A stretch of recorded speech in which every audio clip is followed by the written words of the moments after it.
Hello, friends, and welcome to Pour and Explore wine, food, and travel stories from around the world. I'm Nick Elliott, the Wine Guy. This is where we sip, savor, and wander through the world of wine, explore incredible food, and uncover the stories behind unforgettable destinations.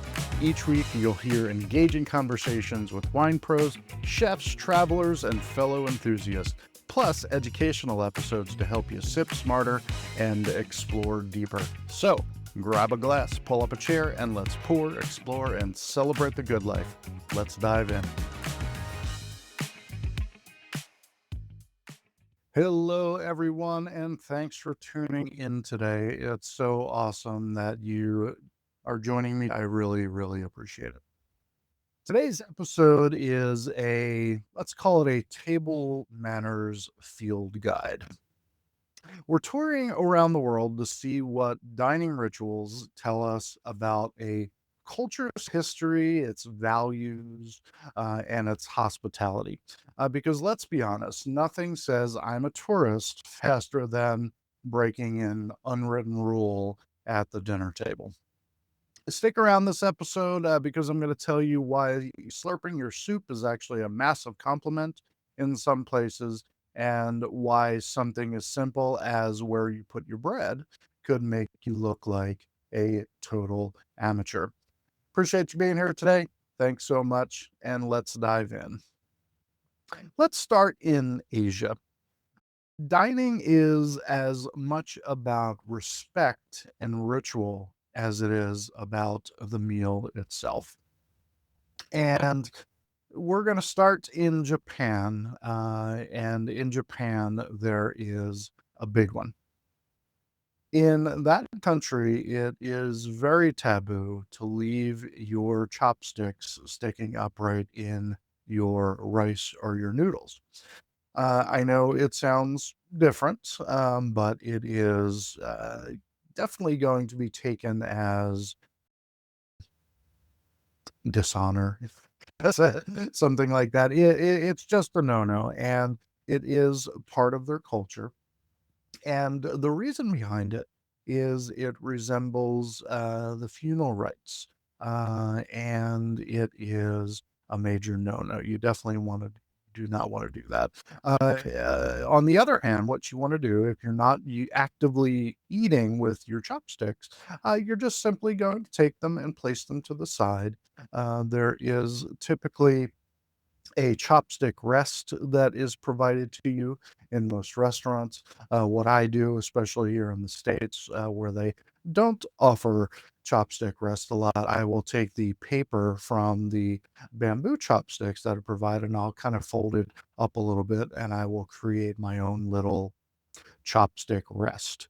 And it's a great way to keep your chopsticks off the table, not leaning on your bowl, and not sticking directly out of your bowl.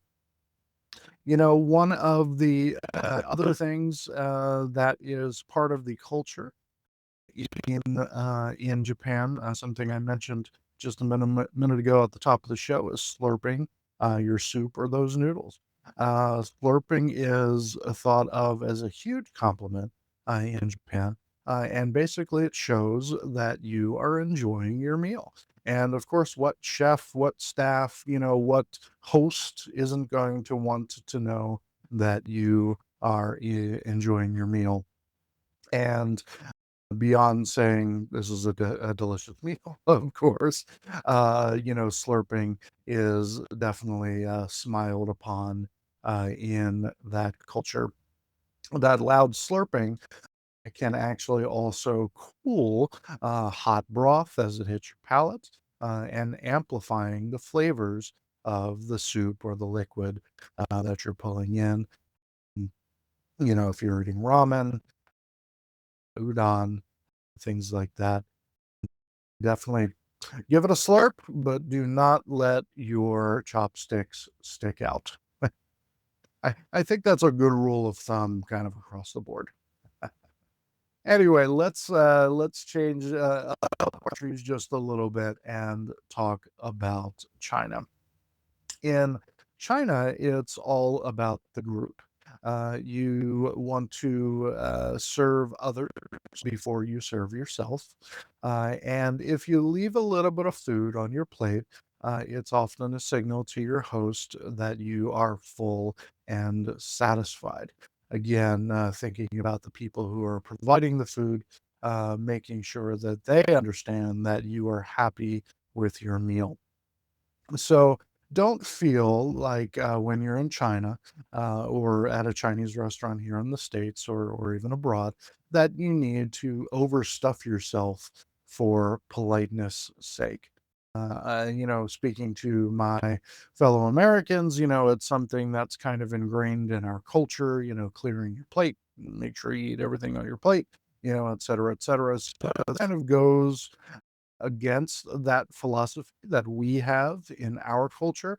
But trust me, it's not going to be frowned upon in the country of China. All right, moving on to our next Asian country of India. And this is where things get a little, let's call it tactile. Eating with your right hand, never the left hand. Again, eating with your right hand, not your left, is the norm. It's very culturally appropriate. It's all about feeling the food as much as tasting it. You're literally going to be able to feel the temperature and the texture of the rich, creamy curry even before it hits your tongue. But Nick, what if I'm left-handed? Trust me, you will get through a meal or two using your non-dominant hand. Just an interesting little tidbit there for you. So if you ever find yourself in India or even a traditional Indian restaurant and you want to go, if you want to go full cultural native, eat with your right hand, not with the fork. And please don't eat with your left hand if you can manage. All right. Now let's head over to Europe, where traditions are often rooted in formality as well as pacing. In France, for example, it's kind of amateurish to keep your bread on the plate. Your bread goes directly on the tablecloth in France. That's where it belongs. And for the love of Burgundy, tear your bread, don't cut it. They're going to put a loaf of bread on the table. Don't get the knife out. You're gonna you're gonna look like definitely a tourist if you do it that way. You want to hear, the satisfying crackle of a fresh baguette, the crust tearing apart in your hands.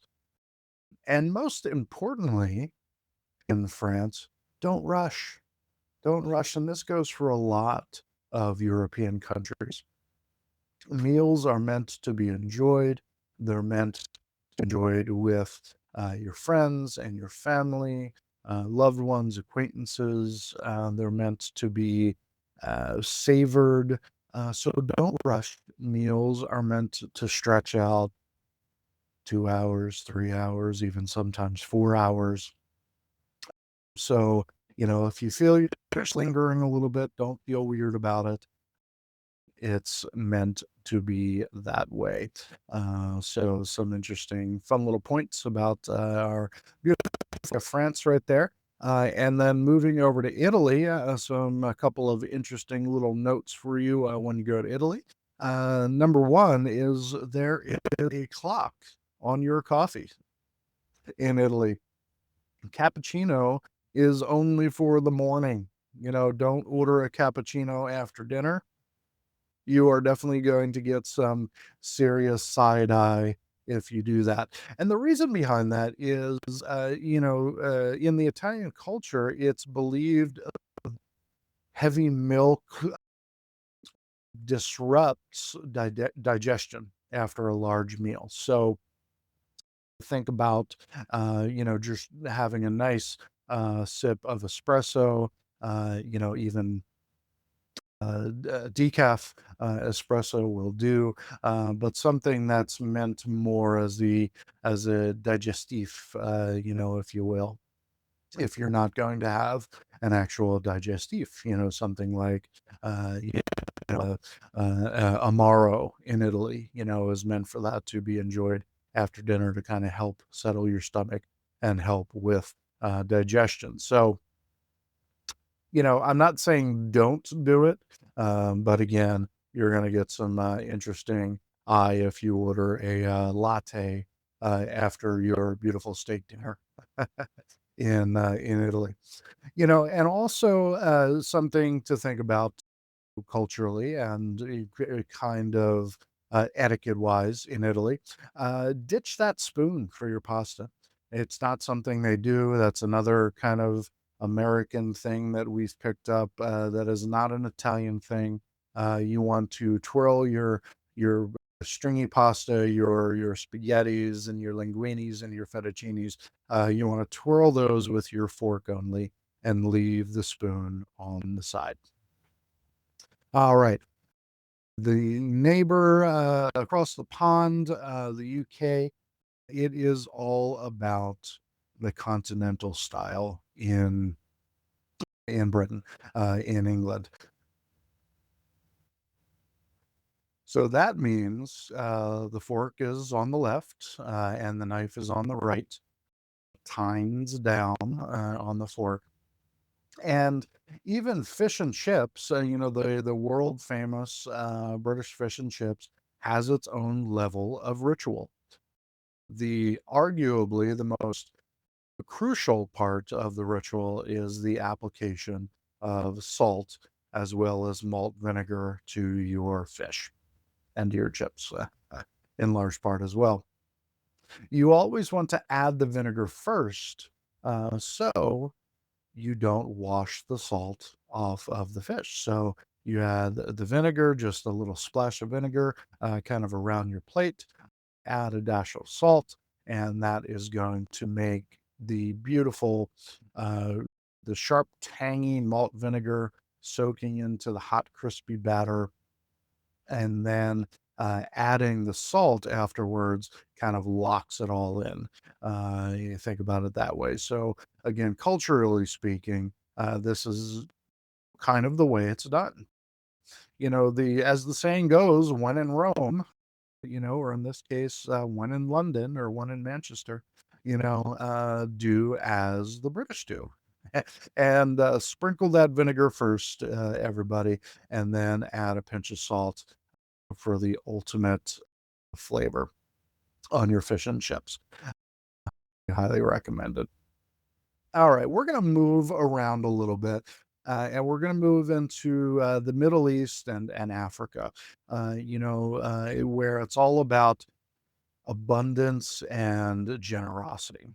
In these cultures, the meal is the extension of the host's heart, if you will. In the Middle East, sharing is the only rule that really matters. Meze spreads and communal plates, really, just piles of food, represent the abundance that I was talking about a moment ago. If you refuse a second helping, you might actually be hurting the host's feelings. So grab another pickled carrot, grab another piece of lavash bread.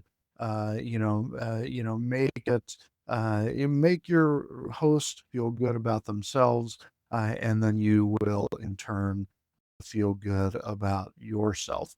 It's about the abundance, and again, making sure that you are bringing in a little bit of their culture into your experience. And I cannot talk about that enough on this show. So I hope you appreciate it. In Ethiopia, for example, going down into Africa, in Ethiopia, you're going to be eating with your hands, much like in India, as we talked about. And in Ethiopia, they use something called injera bread. And the bread is actually going to be a flat, spongy pancake type bread made with fermented flour, and it's distinctly tangy and sour. And it really, really does great with the intensely spiced and slow simmered foods that they serve in Ethiopia. The bread, the injera bread, acts as your plate as well as your utensil, and the act of scooping the food together builds an immediate connection. It really is a beautiful ritual. My wife and I went to an Ethiopian restaurant recently where we just had a lovely time and just kind of had the staff bring us out a bunch of foods that we've never tried. Just let the chef go wild, and it really was an amazing experience sitting down, drinking some ice cold beer with these heavy, spiced, intense foods with that injera bread. And it really was a lot of fun. If you're lucky enough to have an Ethiopian restaurant around you, I definitely recommend giving it a try. It's not for everyone. I'll give it that. But, if you are a little more adventurous with your food choices, Ethiopian is definitely one to try. It's going to be a different experience, I promise. Now, we'll go over to Morocco now in Africa, and in Morocco, they eat a lot from what's called a tagine. And a tagine is it's a clay vessel that kind of has not a pyramid shape, but more of a conal shape on the top.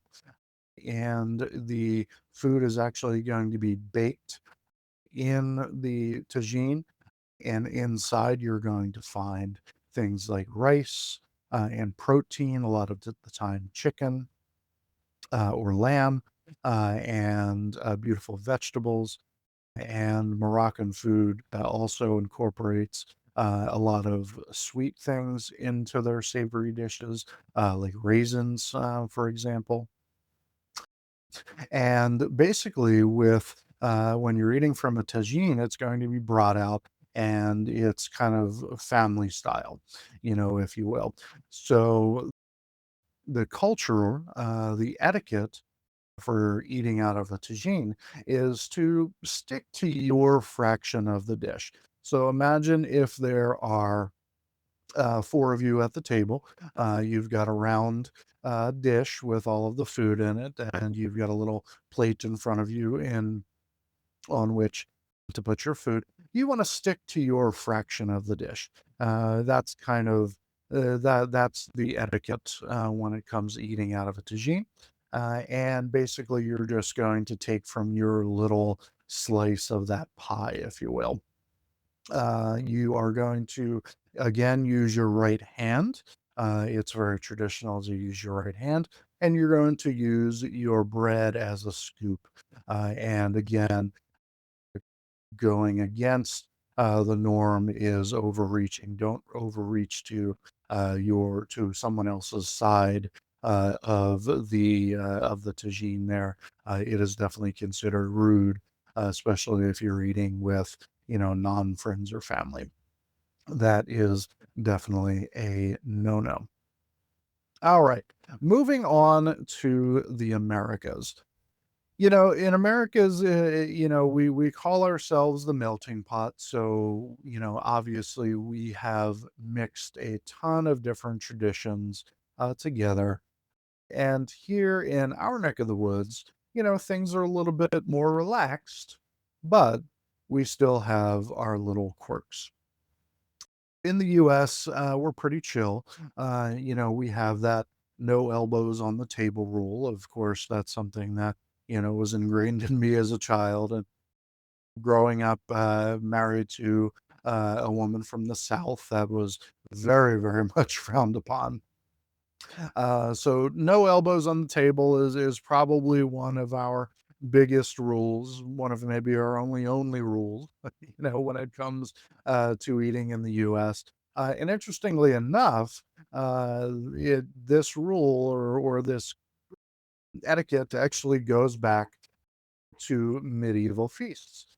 Think about a long table full of people, which was the tradition for many, many years. And you've got all of these people at the table, and imagine if they were all leaning on the table at the same time. These trestle tables would collapse if too many people had their elbows on them and were leaning on the tables. So that's really where it stemmed from. I didn't know that until recently. That was a fun little thing that I found out, and I thought was pretty cool. So just a little bit of trivia there for you. And then shooting down to Mexico, you do want to keep not necessarily your elbows on the table, but you want to keep your hands visible on the table at all times. Um, I don't know exactly where this stems from. I didn't do a ton of research into this as I was writing this episode, but I know it's the thing. I spent a lot of time in Mexico, and that is definitely frowned upon. So make sure that everyone can see your hands. I'm sure it has. I don't know what it has anything. I'm not going to make any assumptions. But if you have not heard that before, you heard it here first. So thanks for listening. And please eat your tacos with your hands using a fork and knife. Just another no in Mexico. If it's meant to be picked up with a tortilla, that's how you want to do it. You want to pick it up with a tortilla, no fork and knife for this one. All right. Going down to Brazil, if you're at a churrasco, you've got a little green card.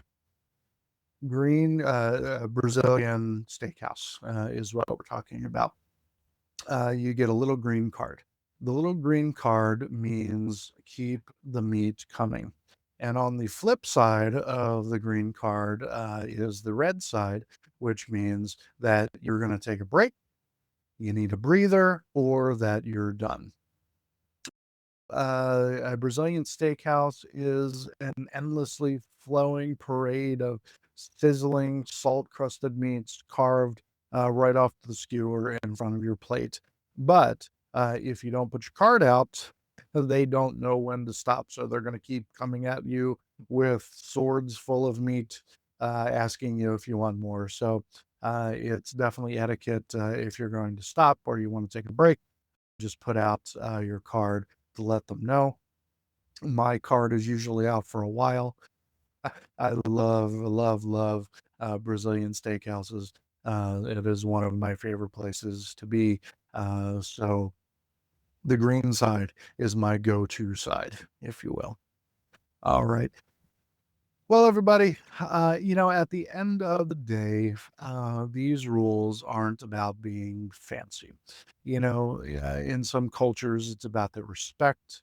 In some cultures, it's just about, making sure that you're enjoying yourself, and of course, keeping the feelings of your host in mind when you are enjoying your meal. you know, when you take a little time to learn the little details of how a culture eats, you're showing them that you value their story. It turns a simple dinner into a shared moment. And I can't think of a better way to make new friends or to just become one with the place that you are than sharing in their cultural traditions. Um, so thank you for listening. The challenge this week, I want you to, next time you go to a restaurant, any restaurant, especially more of an ethnic restaurant, if you will, I want you to notice the rituals next time you eat out. Look around what other people are doing. Whether you're at a taco truck or a high-end bistro, watch how people interact with their food and lean in and embrace it. If you want to travel and eat like a local without the stress, I've put together a little table manners quick guide for you. It's a little one pager that covers the do's and don'ts that we talked about here, plus a few other little odds and ends that I've put down there for you. So head over to the show notes. That's where you'll find my secret link to all of my happy freebies on the website. While you're there, check out my upcoming trips. I've got some plans to go to Portugal soon and some other great things that I'm doing. So pop on by. And of course, if you have any questions, feel free to reach out to me via email. You'll find that below, as well as social media. Your support is very, very much appreciated. So if you can smash that subscribe button for me, or hit that like button, leave me a comment. It would be greatly appreciated. Thanks for coming by. Keep wondering and keep wondering, everyone. Take care.